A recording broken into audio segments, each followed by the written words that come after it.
हलाइण सां वठियूं आम ख़बर ताईं पहुचाईंदा हलूं। सखर में अक्सर गटरनि जा मुंहं खुलियल आहिनि, जॾहिं त रोज़ानो स्कूल वेंदड़ ॿारड़ा गटर में किरण मामूल बणियल आहिनि। अपडेट कयूं पिया त स्कूल खां वापसि ईंदड़ ॿारड़ी गटर में किरी पई आहे। इलाइक़े वासियुनि ॿारड़ी खे गटर मां कढी बचाए वरितो आहे।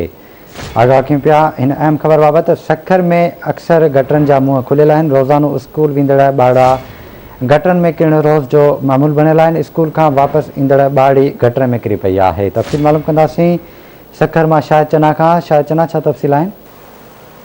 जी बिल्कुल, सखर सिंध जो 3 नंबर वॾो शहर हुअण जे बावजूदि सखर म्यूनिसिपल इंतज़ामिया जी तमामु वॾी नाहिली साम्हूं आई आहे।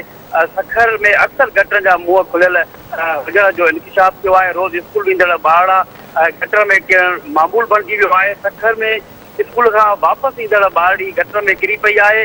शालीमार वारो इलाइक़ो आहे जिते स्कूल खां वापसि ईंदड़ ॿारड़ी जेका आहे उनजो नालो सना ॿुधायो पियो वञे, जेका शालीमार वारे इलाइक़े में रहंदड़ आहे, उहा खुलियल गटर में किरी पई आहे।